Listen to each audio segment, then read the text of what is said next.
গড়িয়া পূজার শুভেচ্ছা। বিশু সহ অন্যান্য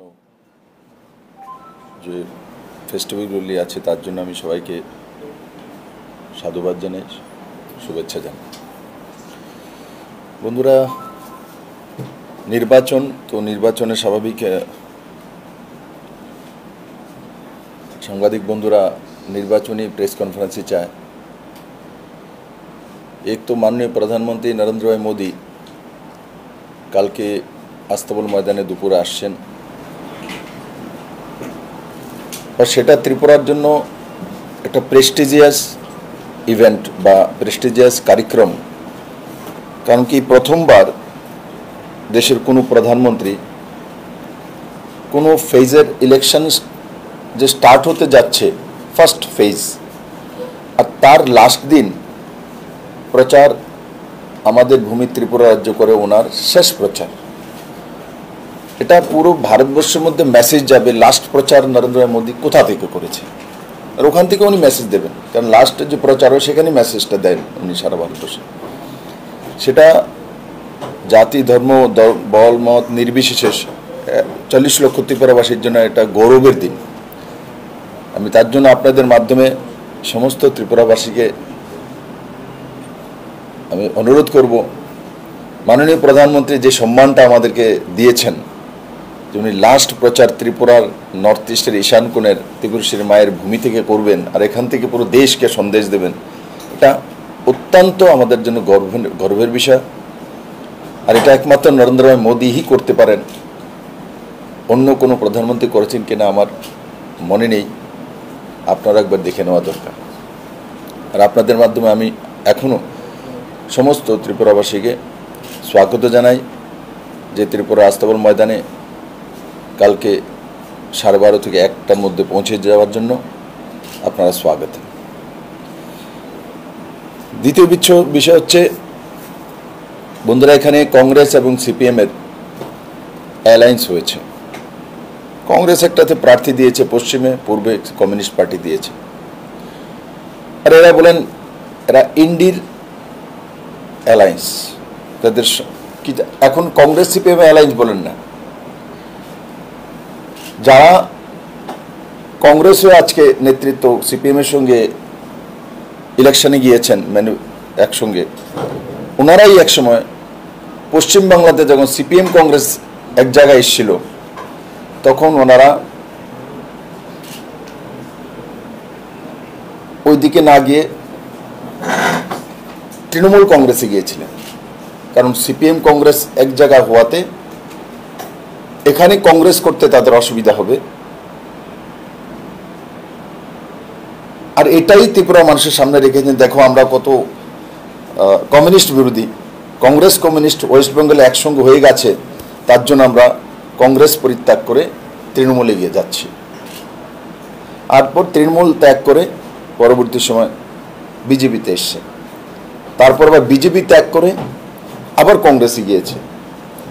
আর এবার যেটার জন্য প্রথম শুরুয়াত করেছিল যে কংগ্রেস আর সিপিএম এক জায়গায় যাওয়া মেনে নেওয়া যেতে পারে না, এখন ওনারাই সেই অ্যালায়েন্সটা সিপিএমের সঙ্গে করেছেন। তো ইতিহাসগুলো ত্রিপুরাবাসী জানে, কিন্তু আমাদের মুখ দিয়ে বেরোনোর দরকার, সাংবাদিক বন্ধুদের মুখ দিয়ে বেরোনোর দরকার। আর এই স্থিতিতে ইন্ডির যে ম্যানিফেস্টো, আমাদের একটা ম্যানিফেস্টো রিলিজ হয়েছে, আপনারা নিশ্চয়ই দেখেছেন। আমরা মানুষের হিতে করেছি, যারা পাকা ঘর নেই তাদের জন্য 3 কোটি আরও ঘর দেওয়ার ব্যবস্থা, গ্যাসের পাইপের মাধ্যমে প্রতি ঘরে গ্যাসের কানেকশন পৌঁছে দেওয়া, এগুলো আম আদমির মূল জরুরত। আমরা ডেইলি আমাদের আগুনের প্রয়োজন হয়, রান্নার প্রয়োজন হয়, তো তার ব্যবস্থা, আমাদের একটা উপরে ছাদ চাই থাকার জন্য, তার ব্যবস্থা। বাকি আমি ডিটেলস বলবো না, আমি সেই জায়গায় যাইব ইন্ডির যে গঠবন্ধনগুলো ভারতবর্ষের মধ্যে আলাদা আলাদা স্টেটের মধ্যে এরা আলাদা আলাদা নিজেদের ম্যানিফেস্টো রিলিজ করে দিয়েছে। যেমন বিহারে আরজেডি আলাদা ম্যানিফেস্টো লাগু করে দিয়েছে। তো কিসের গঠবন্ধন? কিসের গঠবন্ধন? আমরাও এনডিএ ছিলাম, আজকে থেকে না, অটলজি সরকার থেকে আমাদের এনডিএর একটা ম্যানিফেস্টো হতো। বিজেপির আলাদা 370, আর্টিকেল 35, রাম মন্দির বিজেপির ছিল। কিন্তু আমরা যখন অ্যালায়েন্সে গিয়েছিলাম, খেয়াল আছে আপনারা জানেন যে আমরা এনডিএর একটা কমন মিনিমাম প্রোগ্রাম আমরা লাগু করেছি, ওটাতে আমাদের মূল ইস্যু ছিল। কিন্তু কাকে ইন্ডিয়ার মানুষকে আবার বেবকুফ বানানোর বিষয়। বিহারের লালু প্রসাদের সুপুত্র যে ম্যানিফেস্টো রিলিজ করেছে, সেই ম্যানিফেস্টো যা খুশি তা লিখেছে। বিহারে কুল মিলে 40টা সিট, 40টা সিট যদি ও পেয়ে যায়, ভারতের প্রধানমন্ত্রী কীভাবে তৈরি করবে? মানে যা কিছু যা লিখে দেবে। মানে এমন হালকাতে লোকসভা ইলেকশনকে নিচ্ছে, যেই ইলেকশনের দ্বারা রাষ্ট্রের প্রধান নির্ধারিত হয়। এখানে কমিউনিস্ট আর কংগ্রেসের অ্যালায়েন্স, হাত চেনে ভোট দেবেন, কিন্তু কমিউনিস্টের আলাদা ম্যানিফেস্টো। ও সবচাইতে খতরনাক যেটা দুর্ভাগ্য, যে কমিউনিস্টদের ম্যানিফেস্টোর মধ্যে অনেক কিছু আছে, কিন্তু সবচেয়ে দুর্ভাগ্য সিকিউরিটি ম্যাটার্স, তার মধ্যে দ্বিতীয় যে point, complete elimination of nuclear weapons and other weapons of mass destruction, including chemical and biological weapons. ये तो पाकिस्तानी भाषा। अटल बिहारी वाजपेयी भारत रत्न पूर्व प्रधानमंत्री पोखरण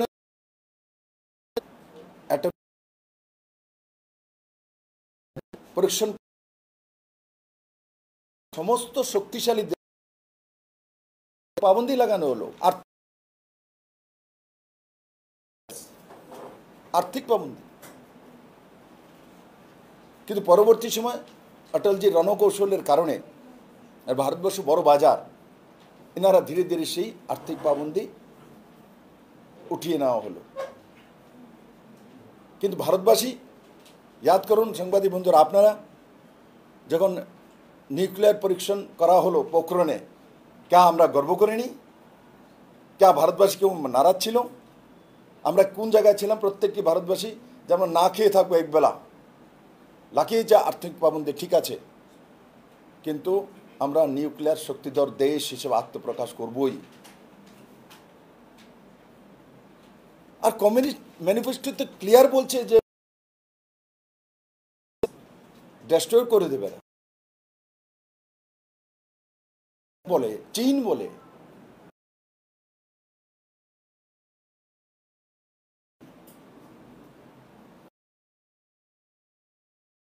থাকা উচিত নয়।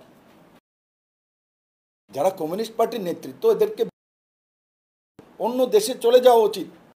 এদেরকে অন্য দেশও জায়গা দেবে না, চীনে 1 ঘন্টা জায়গা এদেরকে দেবে না। আজকে আমি আপনাদের মাধ্যমে ত্রিপুরার জনতার কাছে এসেছি, চিনুন এদেরকে। আপনার দেশ পরমাণু শক্তিধর দেশ, দুনিয়ার মধ্যে শক্তিশালী দেশ ভারত।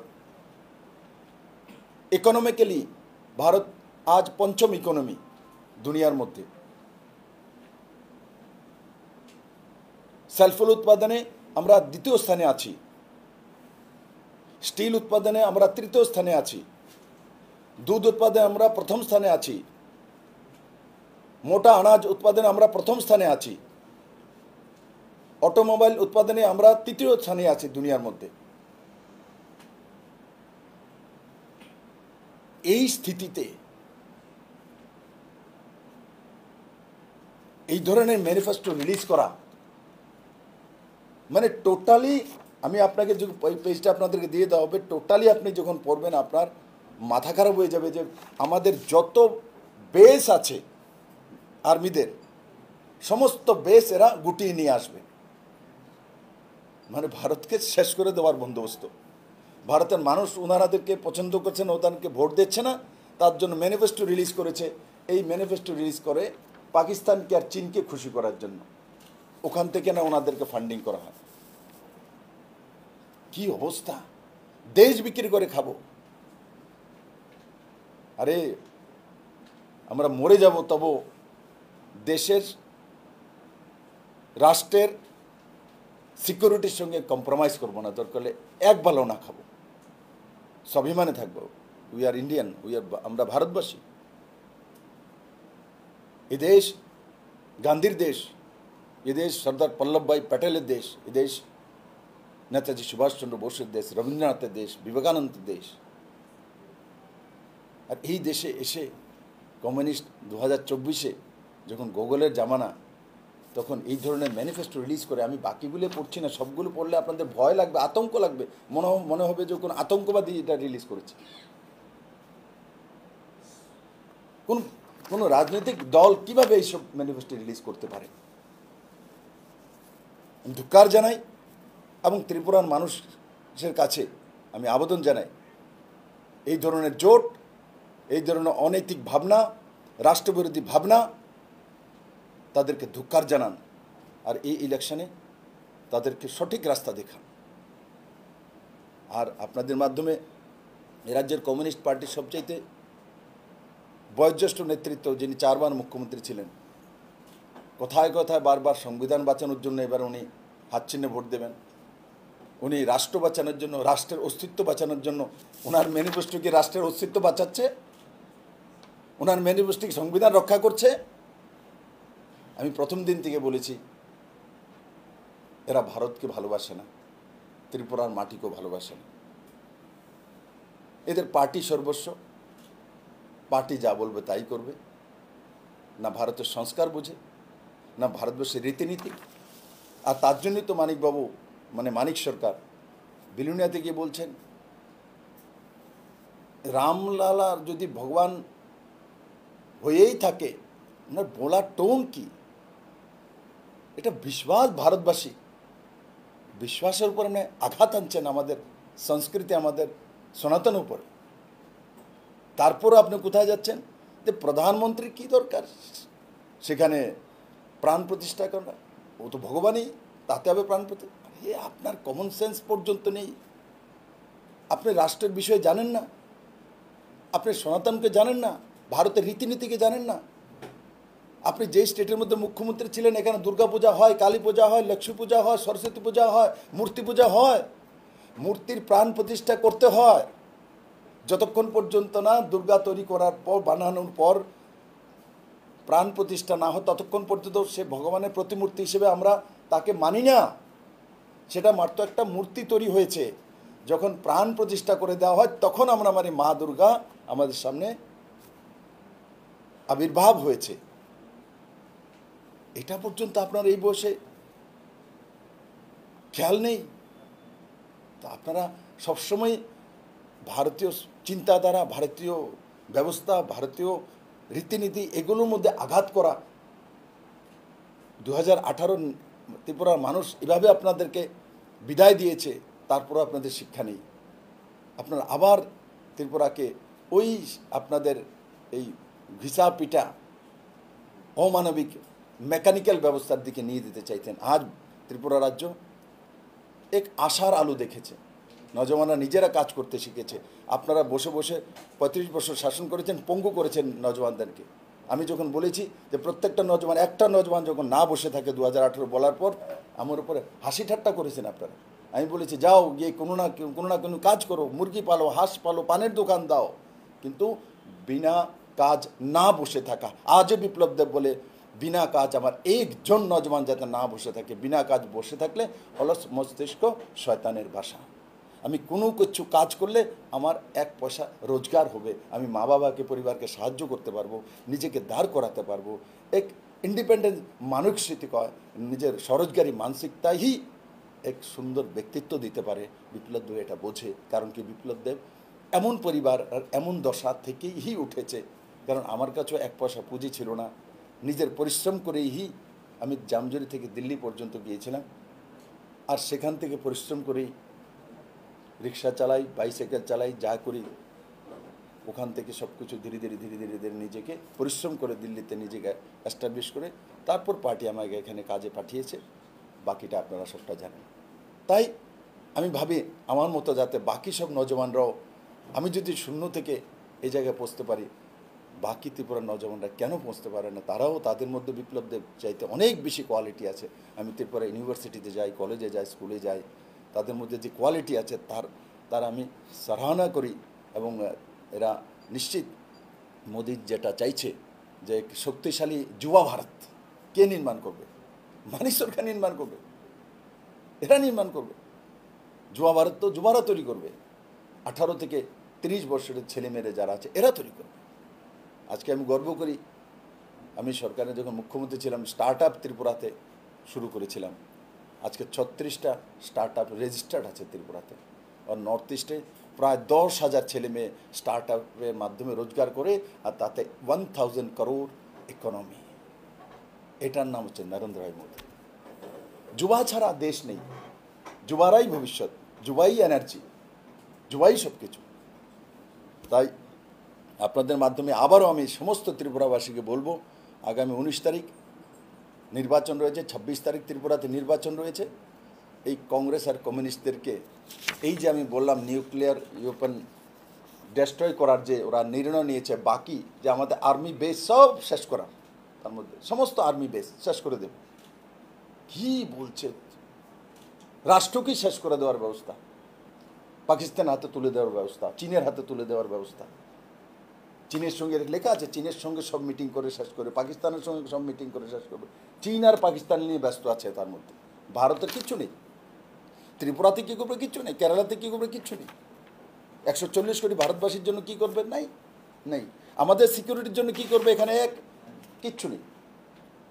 পাকিস্তানের সিকিউরিটির জন্য কী করবে? চীনের ভালো হবে তার জন্য কী করবে? তাই সেইগুলো লিখেছে। আমি তার জন্য আপনাদের মধ্যে আবারও করজোরে ত্রিপুরাবাসী নির্বাচনে এদেরকে ইভিএম মেশিনের মাধ্যমে রাস্তা দেখান। এদের জায়গা নেই, এদের যাওয়া উচিত পাকিস্তানে। এখানে থাকার ওদের অধিকার নেই এই ম্যানিফেস্টো রিলিজ করার পর। আর কংগ্রেসিরা স্পষ্ট করুক এই ম্যানিফেস্টো এরা স্বীকার করে কিনা। তাদের সর্বভারতীয় নেতৃত্ব আসক, মানুষের সামনে এসে বলুক যে আমরা কমিউনিস্টের সেই ম্যানিফেস্টোর সঙ্গে একমত। আর একমত না হলে কিভাবে তারা অ্যালায়েন্স করে একসঙ্গে রাজনীতি করতে। আমি তার জন্য প্রথম থেকে বলছি এই ইন্ডিয়া অ্যালায়েন্স কোনো কিছু না, শুধু ব্যক্তি স্বার্থের খাতির নিজে যে মানিক সরকার বলছে অস্তিত্ব, নিজের অস্তিত্ব রক্ষার জন্য এই কাজগুলি করেছে। বিপ্লব দেব, নরেন্দ্র মোদী, অমিত ভাই শাহ, মানিক শাহ কোনোদিনও নিজের অস্তিত্ব বাঁচানোর জন্য দেশকে বিপন্ন করবো না, দরকার হলে মরে যাব। তাই আমি আপনাদের মধ্যে সমস্ত ত্রিপুরাবাসীর কাছে নিবেদন করব, ভাবুন কাদের হাতে সত্তা ছিল এতদিন, কাদের হাতে ত্রিপুরা ছিল, কারা এখানে নেতৃত্ব করত। এদের আসলি চেহারা দেখুন আর নির্ণয় নিন 19 তারিখ আর 26 তারিখ, তার প্রতিবাদ করুন। ধন্যবাদ। কিছু জিজ্ঞাসা থাকলে বলতে পারো।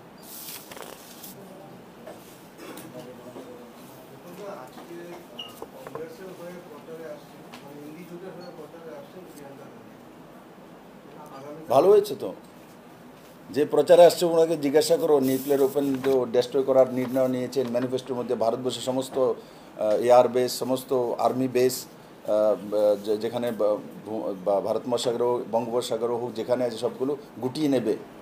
ইউএনের সঙ্গে কোনো ইয়ে করবে না, ইউএসের সঙ্গে করবে না, রাশিয়ার সঙ্গে করবে। এইগুলো যে লিখেছে এইগুলো জিজ্ঞাসা করুন না ওনাকে, স্পষ্ট করে। ভালোই তো হয়েছে উনি এসছেন। সেরকম কোনো প্রভাব কি দেখা যাবে? কারণ BJP already Amit Shah ready সভা করে গেছে, আগামীকালে প্রধানমন্ত্রী আছে, সেই জায়গায় দাঁড়িয়ে প্রচারের টেক্কা দেওয়ার ব্যাপারটা কিরকম হবে দেখছে? ইভিনিং ওয়াক করার জন্য আসছে।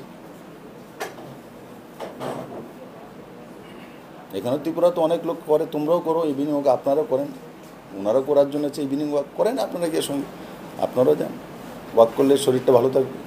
আমি তো করি 5-7 কিলোমিটার ঘুরি।